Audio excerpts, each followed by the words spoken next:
RS power మీడియాకు స్వాగతం. మెదక్ జిల్లా కొల్చారం మండలం నాయిని జలాల్పూర్ గ్రామ పంచాయతీ కార్యాలయం ముందు నెల రోజుల నుంచి మిషన్ భగీరథ నీళ్లు రావడం లేదని ఆగ్రహం వ్యక్తం చేస్తూ మహిళలు ఖాళీ బిందెలతో నిరసన చేపట్టారు. గ్రామ పంచాయతీ వాటర్ ట్యాంకర్ ద్వారా నీళ్లు పోస్తున్నప్పటికీ అవి సరిపోవడం లేదని ఆవేదన వ్యక్తం చేశారు. మిషన్ భగీరథ నీరు రాక తీవ్ర ఇబ్బందులు పడుతున్నామని, తక్షణమే నీటి సదుపాయం కల్పించాలని గ్రామస్తులు కోరారు. త్రాగడానికి సైతం నీళ్లు రావడం లేదని, డబ్బులు వెచ్చించి తాగడానికి నీటిని కొనుగోలు చేస్తున్నామని చెప్పారు. నీరో రామచంద్రాన్ని గగ్గోలు పెడుతుంటే ప్రభుత్వ అధికారులు వారి మొర ఆలకించడం లేదని అసహనం వ్యక్తం చేశారు.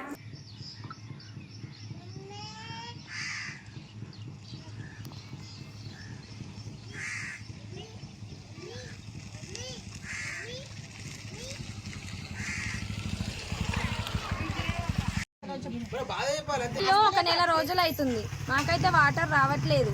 పొద్దున్న లేచి పిల్లలను స్కూల్కి పంపించాలి, జాబ్లకు పోతారు, డ్యూటీలకు పోతారు, అన్నిటికి పోతారు. పొద్దున్న లేచి స్నానం చేసుకోవడానికి లేవు, కనీసం పనులు తోముకోవడానికి నీళ్లు లేవు, దేనికి నీళ్లు లేవు. మేము ఇప్పటి వరకు ఇప్పుడు పొద్దున్న లేచి నుండి ఇప్పుడు 12 అవుతుంది, ఇప్పటి వరకు స్నానాలు లేవు, ఏం లేవు.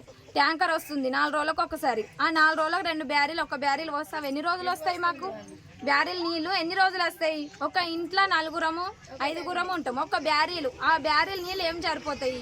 నీళ్ళు వస్తలేవు. ఎన్ని రోజుల నుంచి చెప్తున్నాము? 1 మంత్ నుంచి అసలు నీళ్ళే రావట్లేదు.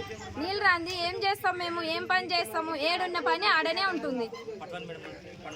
పట్వారు మేడం అడుగుతానేమో పని, నేను వచ్చే నెల రోజులు అవుతుంది, నెల రోజులు పాతున్నా ఆయన అడగలేరు కానీ నన్ను అడుగుతున్నారా నా మేడం చెప్తుంది. ఎవ్వరేం పట్టించుకుంటలేరు. మేము ఏం చేయలే ఊర్లే, ఈ ఊర్లో ఈ గల్లీకి మాత్రం నీళ్ళు మాత్రం రావట్లేదు.